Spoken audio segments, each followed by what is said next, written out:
मित्रांनो, तुम्हाला जर गवार पिकाची जर लागवड करायची असेल तर कोणकोणत्या व्हरायटीची लागवड करावी, त्याचबरोबर कोणत्या व्हरायटीचे उत्पादन चांगलं असणार आहे, बियाणं कोणतं चांगलं असणार आहे, शेंगांचा आकार, त्याचबरोबर कोणकोणत्या जमिनीमध्ये आपण या गवाराची लागवड करू शकतो, याविषयीची संपूर्ण डिटेलमध्ये माहिती आपण आजच्या या व्हिडिओच्या माध्यमातून बघणार आहोत। मित्रांनो, गवार पिकाचा जर विचार केला तर साधारणतः बाजारात 12ही महिने मोठ्या प्रमाणावर मागणी असते, त्याचबरोबर बाजारभाव देखील चांगल्या प्रकारे आपल्याला भेटत असतो। मित्रांनो, गवार पिकाच्या बाजारभावाचा विचार केला तर कमीत कमी 20-22 रुपये 25 रुपये प्रति किलो पासून जास्तीत जास्त 50, 55, 60 रुपये प्रति किलो पर्यंत बाजारभाव हा गवार पिकाला भेटत असतो।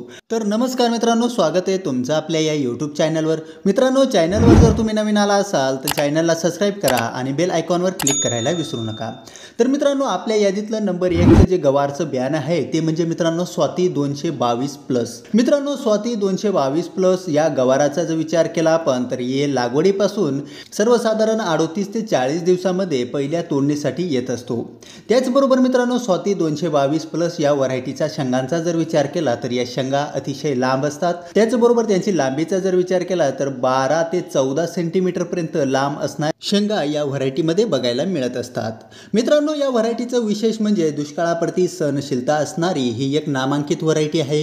त्याचबरोबर मित्रांनो, स्वाती 222 प्लस जर तुम्हाला ओळखायची असेल ही व्हरायटी तर ही व्हरायटी ज्यावेळेस फुल धारणेवर येत असते यावेळेस हिचे फुलं एकतर पांढरी असतात एकतर गुलाबी रंगाची असतात। त्याचबरोबर मित्रांनो, पाण्याचा निचरा होणारी जमीन, त्याचबरोबर मध्यम जाड जमीन, त्याचबरोबर जाड जमीन या सर्व प्रकारच्या जमिनीमध्ये लागवड योग्य असणारी ही एक नामांकित व्हरायटी आहे। त्याचबरोबर मित्रांनो, नंबर 2 ची जी व्हरायटी आहे ती म्हणजे मंगलम 45।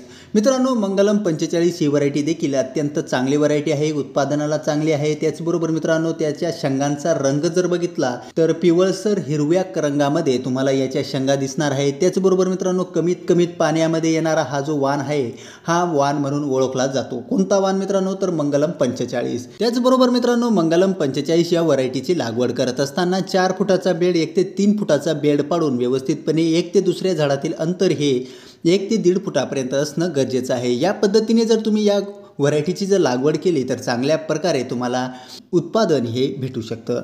त्याचबरोबर मित्रांनो, नंबर 3 ची जी व्हरायटी आहे ती म्हणजे पुसा नवभारत। मित्रांनो, पुसा नवभारत ही व्हरायटी देखील 40 ते 45 दिवसामध्ये तयार होणारी, म्हणजेच लागवडीपासून 40 ते 45 दिवसामध्ये हार्वेस्टिंगसाठी येणारी ही एक नामांकित व्हरायटी आहे।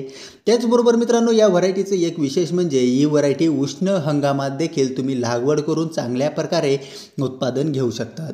मित्रांनो, पुसा नवभारतचा जर विचार केला तर एकरी साधारणतः 5-7 टनापर्यंत हिचं उत्पादन आपल्याला भेटत असतं। त्याचबरोबर मित्रांनो, हिची लागवड करायचा जो मेन हंगाम आहे तो खरीप, त्याचबरोबर रब्बी हंगाम या हंगामात देखील तुम्ही याची लागवड करू शकतात। तर मित्रांनो, ती व्हरायटी आहे पुसा नवभारत। मित्रांनो, नंबर 4 ची जी व्हरायटी आहे ती म्हणजे मित्रांनो निर्मल सीडची नंदिनी। नंदिनी ही व्हरायटी लागवडीपासून साधारणतः 45 ते 50 दिवसामध्ये पहिल्यांदा हार्वेस्टिंगसाठी येत असते। मित्रांनो, या शेंगांची लांबीचा जर विचार केला तर निर्मल सीडची नंदिनी या व्हरायटीच्या शेंगांची लांबी ही 12 ते 14 सेंटीमीटर पर्यंत आपल्याला बघायला मिळत असते।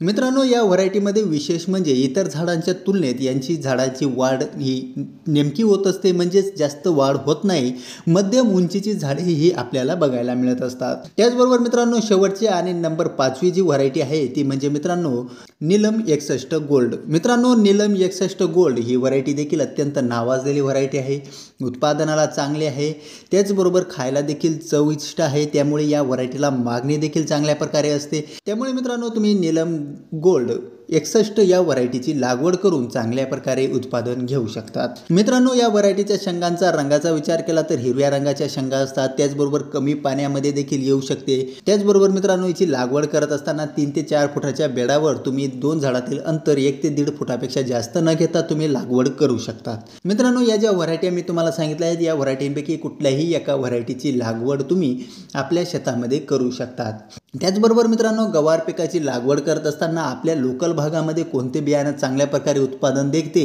त्याचबरोबर कोणत्या बियाणाचं उत्पादन चांगल्या प्रकारे येतं हे देखील तुम्ही लक्षात घेऊन तुम्ही या व्हरायटींची निवड करू शकतात। नाहीतर तुमच्या लोकल ठिकाणी जरी चांगल्या व्हरायटी भेटल्या तरी देखील त्यांची तुम्ही लागवड करून बऱ्यापैकी उत्पादन तुम्ही घेऊ शकतात। मित्रांनो, हा व्हिडिओ जर तुम्हाला इन्फॉर्मेटिव्ह वाटला असेल तर चॅनलला सबस्क्राईब करा आणि बेल आयकॉनवर क्लिक करायला विसरू नका।